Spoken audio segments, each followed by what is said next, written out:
ராமநாதபுரம் அருகே ஆம்புலன்ஸும் லாரியும் நேருக்கு நேர் மோதிக்கொண்ட விபத்தில் ஆம்புலன்ஸில் வந்த 3 பேர் சம்பவ இடத்திலேயே உயிரிழந்தனர்.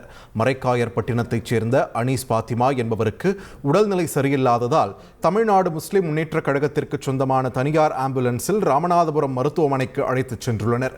அவருடன் உறவினர்கள் வரிசைக்கனி, சகுபர் ஷாதிக் உள்பட 9 பேர் அந்த ஆம்புலன்ஸில் பயணம் செய்தனர். வாலாந்தரவை அருகே வந்தபோது வழுதூர் பெட்ரோல் பங்கில் பெட்ரோல் நிரப்பிவிட்டு வெளியே வந்த லாரி மீது ஆம்புலன்ஸும் நேருக்கு நேர் பயங்கரமாக மோதியது. இதில் ஆம்புலன்ஸின் முன்பகுதி முழுவதும் நொறுங்கி சேதமடைந்தது.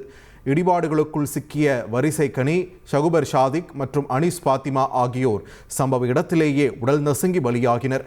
படுகாயங்களுடன் இருக்கையில் சிக்கி உயிருக்கு போராடிய டிரைவரை மீட்ட போலீசார் மதுரை அரசு மருத்துவமனைக்கு அனுப்பி வைத்தனர். ஆம்புலன்ஸ் மோதிய வேகத்தில் அதன் பின்னால் வந்த கார் உள்ளிட்ட வாகனங்களும் ஒன்றன் பின் ஒன்றாக மோதி சேதம். உங்க வாழ்க்கை உங்க கையில. டெரகோட்டா பிசினஸ் மூலமா மாசம் பல லட்சம் ரூபாய் சம்பாதிக்கிறதுக்கான ஐடியாவை நாங்க கொடுக்கிறோம். ஃப்ரீடம் ஆப்பை டவுன்லோட் பண்ணுங்க. அடைந்தன. மருத்துவமனைக்கு சென்ற ஆம்புலன்ஸ் விபத்தில் சிக்கிய சம்பவம் அந்த பகுதியில் பெரும் சோகத்தை ஏற்படுத்தி உள்ளது. இந்த இடத்துல உள்ள சாலையில் இருட்டாக இருந்ததாகவும் வண்டி வாகனங்கள் போகிறதுக்கு அகலப்பாதை இல்லாதனாலவும் இந்த கோர விபத்து நடந்திருக்கு.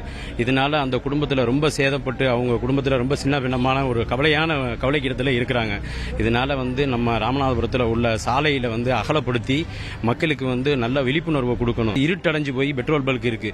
மெயினாக பெட்ரோல் பல்க்கு கிட்டால வெளிச்சங்கள் அதிகமாக கொடுத்து வண்டி வரக்கூடிய இடத்துல ஒரு வேகத்தடையோ ஏதோ அமைச்சு மக்களுக்கு ஒரு பாதுகாப்பை கொடுக்கணும். மீறி புதுப்பட்டினத்திலேயே அடிக்கடி நடக்குது. அந்த ரோடும் ரொம்ப பலவீனமா இருக்கு. போக்குவரத்து நெரிச்சலும் அதிகம். ரெண்டாவது, ராமேஸ்வரத்துக்கு ட்ரெயின் பாலம் கிடையாது, மண்டபத்தோட பஸ் நிக்குது. ஏகப்பட்ட வாகனங்கள் வருது. 4 வழிச்சாலை கிடையாது, 2 வழிச்சாலை தான். இதனாலேயே விபத்துகள் நடக்கிறதுக்கு ரொம்ப ஒரு காரணமாக இருக்குது. இதை உடனடியாக மத்திய அரசு, மாநில அரசு கவனம் செலுத்தி 4 வழிச்சாலை உண்டு பண்ணணும்.